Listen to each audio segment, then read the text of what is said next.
¿Tenés de conclusión o hasta ahora entre el domingo y hoy? Primero que no nos dejan descansar, Antonio, porque ¿no? Sí. La política se ha acelerado en sus movimientos post-balotage, o sea, post-elección general. A ver, primero me parece que está cambiando el sistema político argentino, ¿no? Está cambiando de piel el peronismo y ese cambio de piel también se refleja en el universo opositor. Independientemente de que gane Sergio Massa o no gane la elección presidencial, ya la Argentina no va a ser la que fue en los últimos 20 años. Vamos a hacer una Argentina distinta, diferente. No digo mejor, no se ilusionen, ¿eh? No estoy diciendo que vamos para mejor. Pero evidentemente no va a ser esa Argentina. Creo que el próximo presidente, para ser exitoso, va a tener que ser el presidente de la transición de un modelo muy basado, muy concentrado en el Estado, Vivimos hacia bueno, ¿por qué? ¿Pero por qué? Porque no se termina de hacer. Entonces vivimos como en un limbo.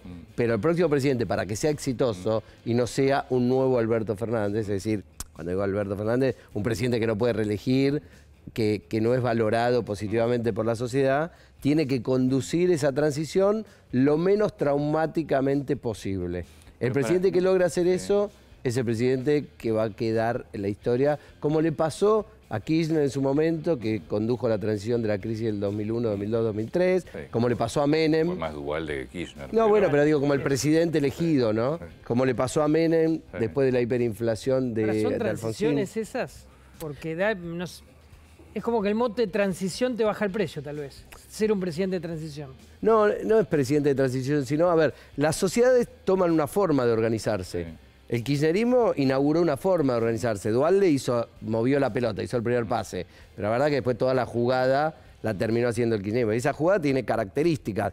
Mucho Estado regulando la economía, mucha presencia del Estado. Después se le agregó a eso una radicalización en el discurso, una cierta conflictividad social, dos campos articulados en un conflicto, el antikirchnerismo y el kirchnerismo. Eso dominó la política argentina los últimos 20 años. Independientemente de que gobernara el kirchnerismo, que gobernara Macri, no cambiaba, la situación era la misma. Yo creo que eso llegó a un final. ¿Por qué llegó a un final? Porque tenés 150% de inflación, entonces la gente ya no resiste más eso. Pero ganó el ministro de Economía. Sí, pero... De los 150% de inflación de la Argentina, gana el candidato que es ministro de Economía y que representa ese gobierno. Sí, pero... Y ganó sin discusión. Déjame poner un pero. Sí. Ganó una oposición nueva, distinta, pero porque los dos que entraron al balotaje, ¿no? Que es La Libertad Avanza de Javier Milei, y ganó un candidato del peronismo que, en mi opinión, esto es una mirada mía analizando todo lo disponible, era el único que tenía la capacidad de ser, sin decirlo explícitamente, una promesa de cambio dentro del propio peronismo. Es decir, un cambio, una continuidad con cambios. Un ¿sí? Antikirchnerista. Un antikirchnerista. Bueno, a ver, Sergio Massa, si bien obviamente nadie puede dudar que forma parte del peronismo y del sistema de poder que es el peronismo, fue el primer dirigente que se animó a desafiar al kirchnerismo desde adentro y armó un espacio político diferente, salió y le ganó en el 2013. Entonces, digamos, ya tiene un antecedente, una genética de diferenciación. Y después, en sus posturas, en sus miradas, en sus visiones, son distintas a las que dominó el kirchnerismo durante los últimos 15 años. ¿Por qué gana en una economía del 150%? O sea, ¿qué ve la gente que vota con 150% de inflación, 40% de pobreza y gana cómodo? 3, 4 claves que te la digo así rapidito y vos después me decís si querés que desarrollemos alguna. Una, fue mejor candidato, hizo mejor campaña que los otros dos candidatos. Sin duda. Eso es indudable. Bueno, eso es importante. Si vos ves un debate y vos ves un candidato que dice las cosas de corrido, que puede responder sobre distintos temas sin desestabilizarse, que tiene claridad para presentar y una narrativa clara. Entonces, eso es un punto. Sí. Segundo punto, logró movilizar la estructura del partido más importante en términos políticos que tiene la Argentina, que es el peronismo. Sí. Esa estructura que en las PASO no funcionó, en la elección general funcionó y le permitió recuperar 3 millones de votos. Más o menos. Sí. Esa estructura se movilizó. Todos creen que solo se movilizó con recursos materiales.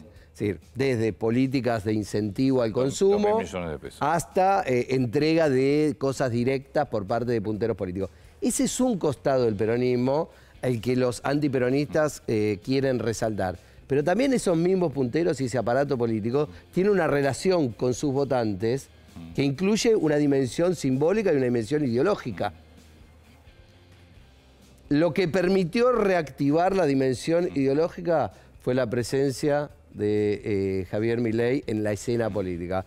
Porque, y ahí viene el otro punto, la presencia de Javier Milei en la escena política, si bien logró construir de la nada una fuerza política muy competitiva que le permite entrar en el balotaje, también logró asustar a un montón de votantes que ven en la figura de Javier Milei la amenaza a el retroceso en un montón de derechos que determinados sectores sienten que ya tienen adquiridos en la Argentina, que son la base constitutiva de la genética del peronismo. Antonio, a ver, claro. Viene un candidato que dice, se terminó la justicia social. Es más o menos como si viene acá alguien y dice, se terminó la televisión.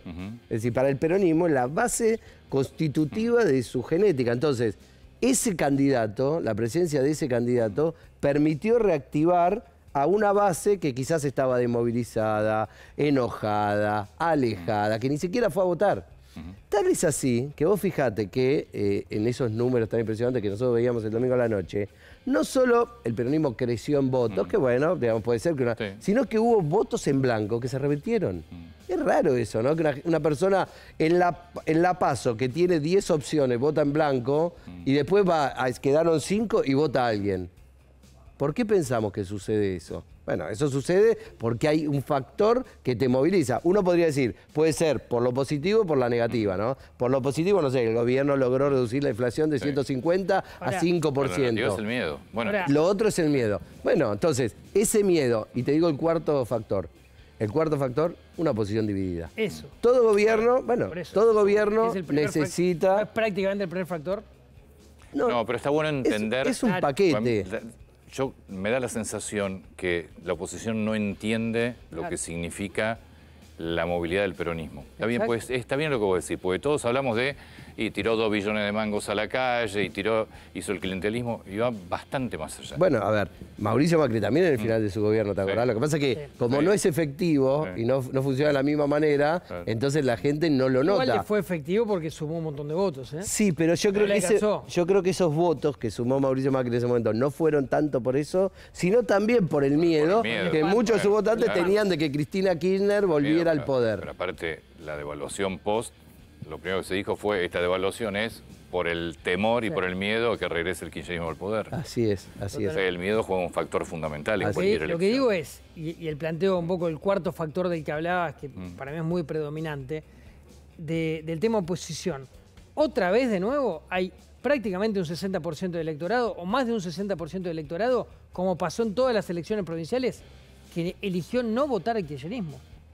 Me parece que termina siendo determinante. Con una oposición sólida, con un candidato fuerte, seguramente no habría elección ya. A ver, vamos por partes. Primero, la oposición está dividida. Esa oposición dividida tiene que ver también con que hay proyectos distintos. Sí. Porque, digamos, tampoco los podés obligar, porque vos fíjate cómo funciona. Nosotros también somos como hacemos gataflorismo, ¿no? Que se unan.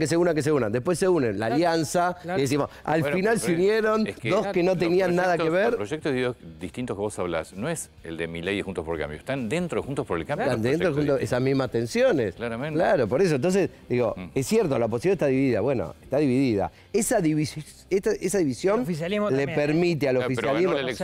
No, el oficialismo no está dividido. Sí. Facundo, si hubiera perdido la elección también no tenías 4 roto. años. No. El oficialismo no está dividido. El oficialismo fue junto a la elección, eligió un candidato, Grabois y Massa, lo más grave que se dijeron fue tonto, no pasó de ahí, eso es cierto. Y tienen la misma estrategia hasta el final. Grabois dijo